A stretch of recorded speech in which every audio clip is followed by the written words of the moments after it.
विद्यार्थी मित्रांनो,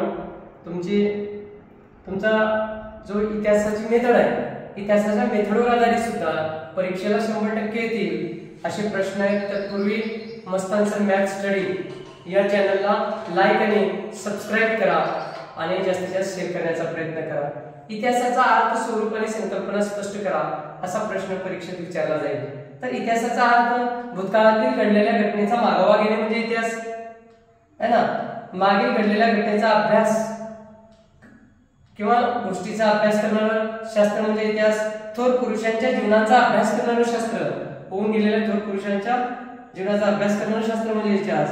होऊन गेलेल्या गोष्टींचा अभ्यास करणारं शास्त्र म्हणजे इतिहास.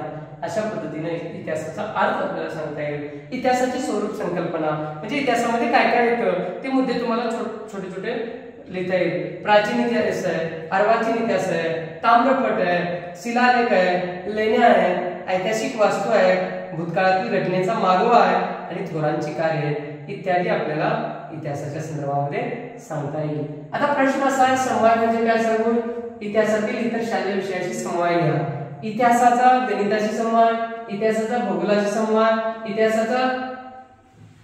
इतिहासाचा आणखी कोणत्या विषयाशी, इतिहासाचा भाषेशी समवाय, इतिहासाचा कार्यानुभवाशी समवाय, इतिहासाचा चित्रकलेशी समवाय, इतिहासाचा शारीरिक शिक्षणाशी समवाय, इतिहासाचा नागरिक शास्त्राशी समवाय, अशा शालेय विषयाशी समवाय आपल्याला मुद्द्याद्वारे लिहिता येईल. आता इतिहासातील मूल्य स्पष्ट करा म्हणजे त्याच्यामध्ये समानता आहे, नियमितपणा आहे, वक्तशीरपणा आहे, काटेकोरपणा आहे, अचूकता आहे, आत्मविश्वास आहे, निरीक्षण आहे, बंधुभाव आहे, एकात्मता आहे, निष्कर्ष आहे इत्यादी मुद्द्याच्या आधारे आपल्याला इतिहासातील मूल्य स्पष्ट करता येतील.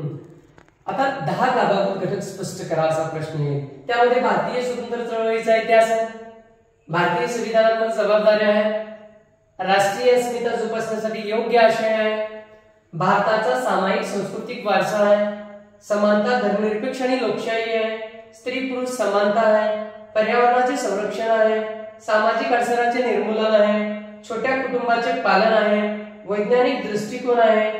अशा पद्धतीनं 10 गाभाभूत घटक आपल्याला इतिहासामध्ये सांगता येईल. आता नंतर आहे वर्ग अध्यापनाचे उद्दिष्ट, त्याचा व्यवहारात उपयोग करता येणे, गणिताबद्दल आवड अभिरुची निर्माण करता येणे, गणिताच्या म्हणजे काय लिहायचं, इतिहासाबद्दल लिहा, इतिहासाबद्दल अभिरुची निर्माण करता येणे, कष्ट करण्याची सवय लागणे, त्याचा बौद्धिक विकास होणे, व्यक्तिमत्वाचा विकास होणे, अचूक हिशोब करता येणे किंवा अचूक इतिहास कळणे असं भी सांगता येईल आपल्याला.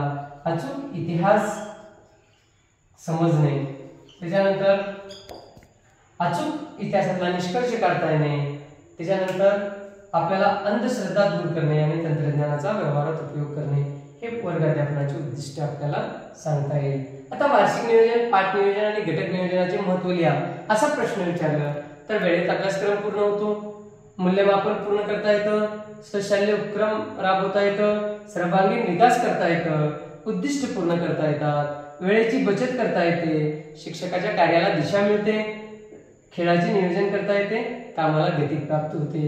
हे कोणत्याही इतिहासाच्या नियोजनासंदर्भात विचारलं तर हे मुद्दे लिहिता येईल. आता इतिहासातले विविध तंत्र लिहा म्हणलं तर प्रश्नतंत्र आहे, स्पष्टीकरण तंत्र आहे, नैदानिक तंत्र आहे, उपचारात्मक तंत्र आहे किंवा या तंत्रावर आधारित एखादा 10 मार्काला सेपरेट सुद्धा प्रश्न विचारला जाऊ शकतो. आता शिक्षक संघटना म्हणजे काय सांगून शिक्षकाचा विकास करण्यासाठी शिक्षक संघटनेचे कामे लिहा किंवा उद्दिष्ट लिहा किंवा आवश्यकता लिहा किंवा गरज लिहा म्हणलं तर असे मुद्दे सांगता येईल. शिक्षकांना मार्गदर्शन करणे, तज्ञांची व्याख्याने आयोजित करणे, चर्चासत्र घडवून आणणे, त्याच्यानंतर कृतीसत्र घडवून आणणे, सेवा अंतर्गत प्रशिक्षण देणे, विषयाचे साहित्य गोळा करणे, मूल्यमापन मार्गदर्शन करणे, मूल्यमापनाच्या संदर्भामध्ये अभ्यासक्रमाबद्दल मार्गदर्शन करणे, हस्तपुस्तिका पुरवणे, अशा पद्धतीचे आपल्याला संघटनेचे कार्य, कामे, उद्दिष्टे आपल्याला सांगता येईल. आता अध्यापन पद्धती म्हणजे काय सांगून इतिहासातील विविध अध्यापन पद्धती स्पष्ट करा म्हणेल. व्याख्यान पद्धत आहे, चर्चा पद्धत आहे, प्रकल्प पद्धत आहे, प्रायोगिक पद्धत आहे, दिग्दर्शन पद्धत आहे, अवगामी पद्धत आहे, उद्गामी पद्धत आहे, कथन पद्धत आहे, स्पष्टीकरण पद्धत आहे. अशा पद्धतीच्या वेगवेगळ्या पद्धती किंवा या पद्धतीवर आधारित सुद्धा कोणत्याही एका पद्धतीवर 10 मार्काचा मोठा प्रश्न येण्याची शक्यता आहे, त्याची सुद्धा तुम्हाला तयारी करावी लागेल. अशा पद्धतीनं इतिहासाचे इम्पॉर्टंट क्वेश्चन जे परीक्षेला येतील त्याच्या संदर्भात आपण चर्चा केलो. विद्यार्थी मित्रांनो, माझ्या चॅनलशी तुम्ही जोडून राहा, कारण येणाऱ्या टेट, सीईटी, टीईटीची परीक्षेच्या संदर्भामध्ये महत्त्वाच्या अभ्यासक्रमावर आधारित व्हिडिओ मी तुम्हाला टाकणार आहे आणि ते पूर्ण अभ्यासक्रम, गणित असेल, बुद्धिमत्ता असेल किंवा इतर सिलेबस असेल ते तुम्हाला मी या स्पर्धा परीक्षेच्या संदर्भामध्ये घेणार आहे. चॅनलला सबस्क्राईब केलं नसेल तर सबस्क्राईब करा आणि तुम्हाला काही कमेंट्स द्यायचे असतील, काही विचारायचे असेल तर कमेंट्स बॉक्समध्ये जरूर मला कळवा. धन्यवाद.